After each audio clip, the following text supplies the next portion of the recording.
6. You hesitate. Sir, I did not mean to put you on the spot.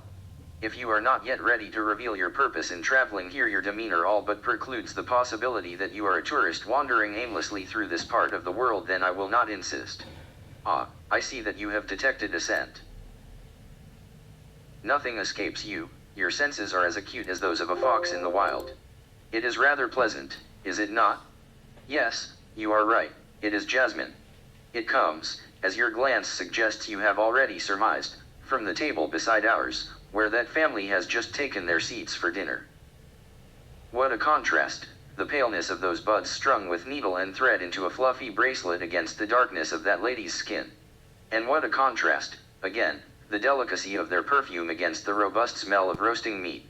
It is remarkable indeed how we human beings are capable of delighting in the mating call of a flower while we charred carcasses of our fellow animals, but then we are remarkable creatures. Perhaps it is in our nature to recognize subconsciously the link between mortality and procreation, between, that is to say, the finite and the infinite, and we are in fact driven by reminders of the one to seek out the other. I remember being tasked with purchasing such flowers upon the death of my maternal grandmother.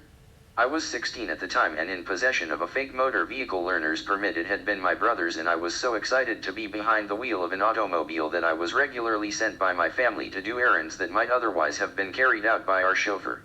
Our Toyota Corolla was lovingly maintained but getting on in years, and therefore prone, as happened in this particular case, to overheating. To this day I can still recall the heady aroma of those strands of threaded jasmine piled high in my arms as I walked to the cemetery, sweating in the summer sun. New York was in mourning after the destruction of the World Trade Center, and floral motifs figured prominently in the shrines to the dead and the missing that had sprung up in my absence. I would often glance at them as I walked by, photos, bouquets, words of condolence nestled into street corners and between shops and along the railings of public squares. They reminded me of my own uncharitable, indeed, inhumane response to the tragedy, and I felt from them a constant murmur of reproach. Other reproaches were far louder. Your country's flag invaded New York after the attacks. It was everywhere. Small flags stuck on toothpicks featured in the shrines, stickers of flags adorned windshields and windows, large flags fluttered from buildings. They all seemed to proclaim, "We are America, not New York," which, in my opinion, means something quite different. The mightiest civilization the world has ever known, you have slighted us, beware our wrath.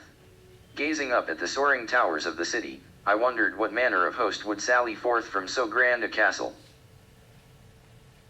It was against this backdrop that I saw Erica again. 6 weeks had passed since that afternoon we spent together in Central Park, and when I called I thought Erica might have other plans, but she suggested we meet that very evening, which is to say the evening of my first full day back in New York, as soon as I was done with work. I was waiting on the sidewalk as she stepped out of a taxi. A peculiar odor lingered in the air. The smoldering wreckage downtown made its way into our lungs. Her lips were pale, as though she had not slept, or perhaps she had been crying. I thought in that moment that she looked older, more elegant. She had an element of that beauty which only age can confer upon a woman, and I imagined I was catching a glimpse of the Erica she would one day become. Truly, I thought, she is an empress in waiting. My mom was saying, she said over dinner, maybe we should leave the city for a bit.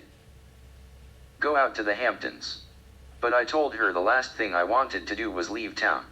I didn't want to be alone. The attacks churned up old thoughts in my head.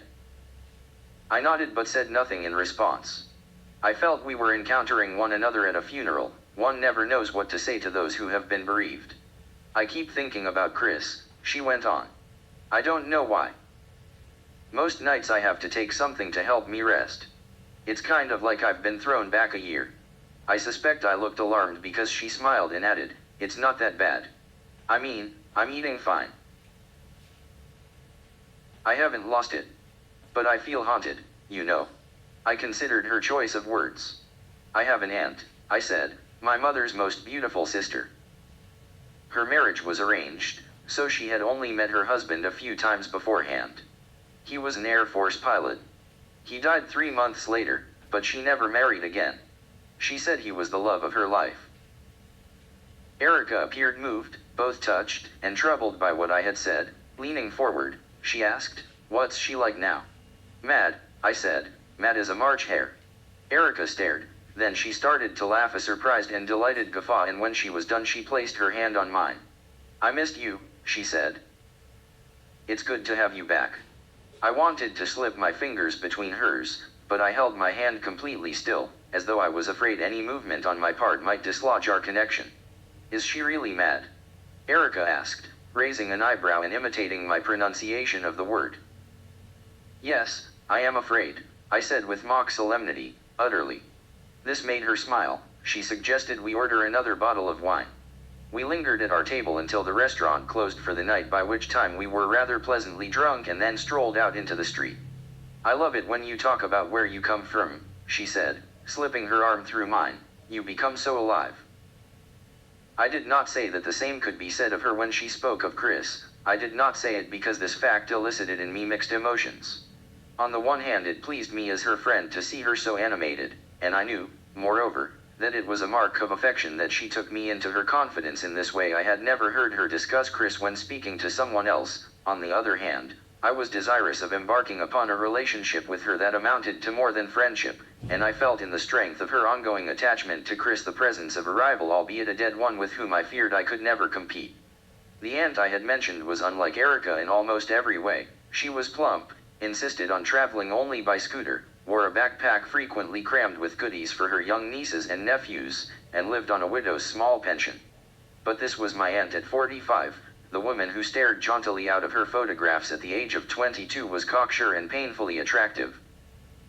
I could only imagine how many suitors she had turned away, and I wondered if my infatuation with Erica was as doomed as theirs had been. Erica's face was relaxed now. Indeed, she stifled a yawn as she leaned her head against my shoulder. But she had been tense at the start of the evening, careworn and riddled with worry. Like so many others in the city after the attacks, she appeared deeply anxious. Yet her anxieties seemed only indirectly related to the prospect of dying at the hands of terrorists. The destruction of the World Trade Center had, as she had said, churned up old thoughts that had settled in the manner of sediment to the bottom of a pond. Now the waters of her mind were murky with what previously had been ignored. I did not know if the same was true of me. We wandered in silence through the night, and as luck would have it, no, I am being dishonest, luck had nothing to do with it, we found ourselves outside my building. "Can I come up?" she asked. "I want to see where you live." I could hear my heart beating as we mounted the stairs. My studio was a fourth-floor walk-up, so, as you can well imagine, there were a great many to climb. I was somewhat apprehensive of what she might think of the place. It was, after all, a tiny fraction of the size of her own home, but I reassured myself that it possessed a certain literary charm. "It's perfect," she said, sitting down on the edge of my futon, which was at that moment still in its extended position for use as a bed. She shut her eyes, leaned back on her elbows, and smiled drowsily, in the manner of a trusting little girl. My bladder was dangerously close to bursting, and before dashing off to the lavatory I informed her I would return immediately. By the time I emerged, she was fast asleep. "Erica," I said. There was no answer. I did not know what to do, and hesitated before eventually turning off the light. The blinds were up, the nighttime glow of Manhattan found its way inside, and I watched the gentle rise and fall of her chest as she breathed. Then I covered her with a sheet and tossed a pillow on the floor for myself. I was exhausted, and suffering from jet lag in addition, but I had long to wait before dreams took me. I did not wake in the morning when, as I later learned, she kissed me on the forehead before leaving. But observe. A flower seller approaches. I will summon him to our table. "You are not in the mood? Surely you cannot object to a single strand of jasmine buds. Here, take them in your hand. Are they not like balls of velvet in their texture? More like popcorn shrimp, you say? Ah, you jest. For an instant I thought you were being serious. Yet you have succeeded in reminding me of a delicacy we entirely lack in Lahore, being so far from the sea. What I would not give for a bucket of American popcorn shrimp fried in batter until a delicious golden brown and served with a sachet of tomato sauce. But sadly, I will have to content myself with these flowers instead, so rare in New York, so common here." Where was I? Yes, I was telling you of Erica and my return to New York. After she had slept at my flat, Erica took to inviting me out with pleasing regularity.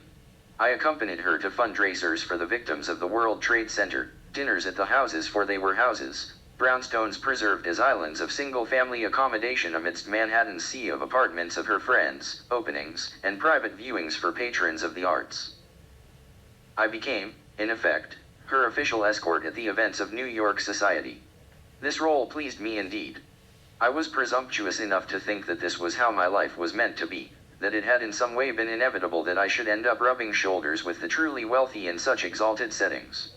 Erica vouched for my worthiness. My way of carrying myself, I flattered myself to believe, suggested the impeccability of my breeding, and, for those who inquired further, my Princeton degree and Underwood Sampson business card were invariably sufficient to earn me a respectful nod of approval. Looking back now, I see there was a certain symmetry to the situation. I felt I was entering in New York the very same social class that my family was falling out of in Lahore. Perhaps this accounted for a good part of the comfort and satisfaction I found in my new environment. But an even greater part of my happiness in those days was due to being in the regular company of Erica. I could, without exaggeration, watch her for hours. The pride of her stance, the slender muscularity of her arms and shoulders, the failure of her garments to cloak the memory of those naked breasts I had seen in Greece, all these things filled me with desire. And yet I was also filled with protectiveness. Often, as we stood or sat in the midst of an impeccably turned-out crowd, I would observe that she was utterly detached, lost in a world of her own. Her eyes were turned inward, and remarks made by her companions would register only indirectly on her face, like the shadows of clouds gliding across the surface of a lake. She smiled when it was brought to her attention that she seemed distant, and said she was, as usual, spacing out. But I had come to suspect that hers were not merely the lapses of the absent-minded. No, she was struggling against a current that pulled her within herself, and her smile contained the fear that she might slip into her own depths, where she would be trapped, unable to breathe. I wished to serve as her anchor in these moments, without being so vulgar as to make known to her that this was a role I felt she needed someone to play. I discovered that the best way of doing this was to come close to touching her, to rest my hand on a table, say, as near as possible to hers without actually making contact, and then to wait for her to become aware of my physical presence, at which point she would shake her head as if waking from a dream and bridge the gap between us with a small caress. Perhaps it was this sense of protectiveness that prevented my attempting to kiss Erica. Equally likely, it was the shyness and awe that accompany first love. In any case, several weeks passed before one night, after a Burmese meal in the East Village, Erica held me back as her friends hailed taxis and began to disperse. "I have something to tell you," she said. "I want to celebrate." "Why?" I asked. "Because," she said, pressing her fingertips together and smiling broadly, "I got an agent." Her initial blind submissions had been unsuccessful, she explained, but she had recently sent her manuscript to an agency that represented a family friend. A junior agent there had just this afternoon agreed to take her on. He said length had been his only concern, the novella form being, in his words, a platypus of a beast, but upon reflection he thought he could make a strong case to publishers. I congratulated her and said I would most willingly accompany her on any adventure she chose for the evening. She suggested we purchase a magnum of champagne and proceed to my flat, which was just around the corner. She said this as though it was the most natural thing in the world. I smiled assent in as best I could manage the same easy manner. But it was clear to both of us, I think it's safe to say, that a certain gravity had attached itself to our actions, and I for one was uncharacteristically clumsy as I searched in my pocket, first in a liquor store for change, and later on the steps in front of my building for my keys. It was a nippy October day and Erica was dressed warmly, indoors. She removed her sleeveless jacket and her cotton sweater, shedding layers until she achieved her preferred attire of t-shirt and jeans. Lacking a candle, I turned on my television and set it to mute, thereby bathing the room in a dim, flickering light. We drank from a pair of ornate silver cups that had been a graduation present from one of my uncles. The effect was to make the champagne taste metallic, but in a not unpleasant and indeed rather exotic fashion. "I got banged up at taekwondo practice today," Erica said. "We were sparring, and I was up against this woman who's really quick. She nailed me right under the armpit. Here," she touched herself, "I can feel it when I breathe. It's a pretty good bruise." She looked at me. I fingered my knee, following the scar left by my surgery. Then Erica said, "Do you want to see it?" I watched her, trying to determine whether she was joking. She did not seem to be. So I nodded, at that moment unable to trust my voice. I had thought she would merely raise her t-shirt, instead she pulled it off entirely and lifted one arm. I stared at her. I had seen her in a bikini before indeed, I had seen her topless, but as she sat on my futon in her bra I felt I had never seen her so naked. Her body had lost its tan and appeared almost blue in the glow of the television, and she was even more fit than I had remembered. She seemed otherworldly, she could have sprung from the pages of a graphic novel. I commanded myself to focus on her bruise. It was dark and angry at the top of her rib cage, bisected by the strap of her bra. Without thinking, I extended my hand. Then I hesitated.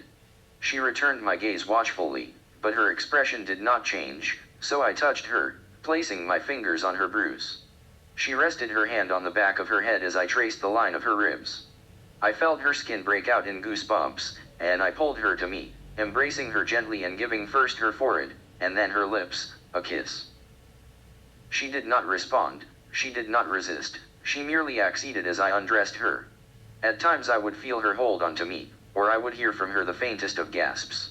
Mainly she was silent and unmoving, but such was my desire that I overlooked the growing wound this inflicted on my pride and continued. I found it difficult to enter her, it was as though she was not aroused. She said nothing while I was inside her, but I could see her discomfort, and so I forced myself to stop. "I'm sorry," she said. "No, I am sorry," I said. "You do not like it."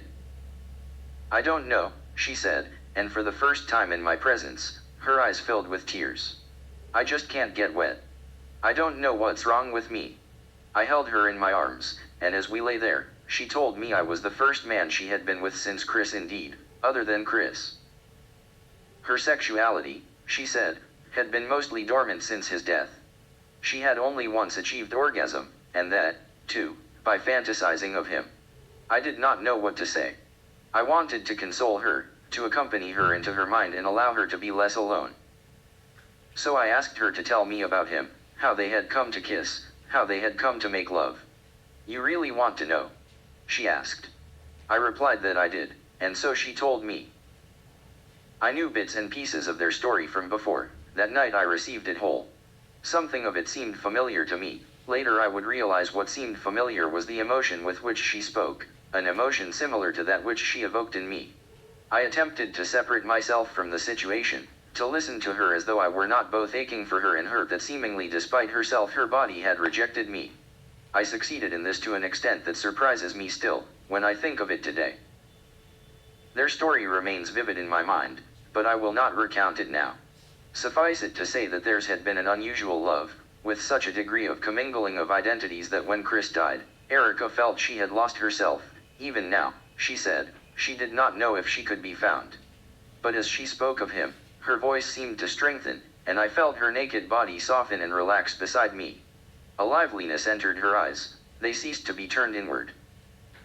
She asked me about my experiences, about the nature of sex and relationships for teenagers in Pakistan. I told her I had had next to nothing in the way of sex before coming to America, and my relationships hardly amounted to much in the face of what she had just recounted. But they were delightful in their own way, I said, and I entertained her with anecdotes of Lahore for what seemed like hours.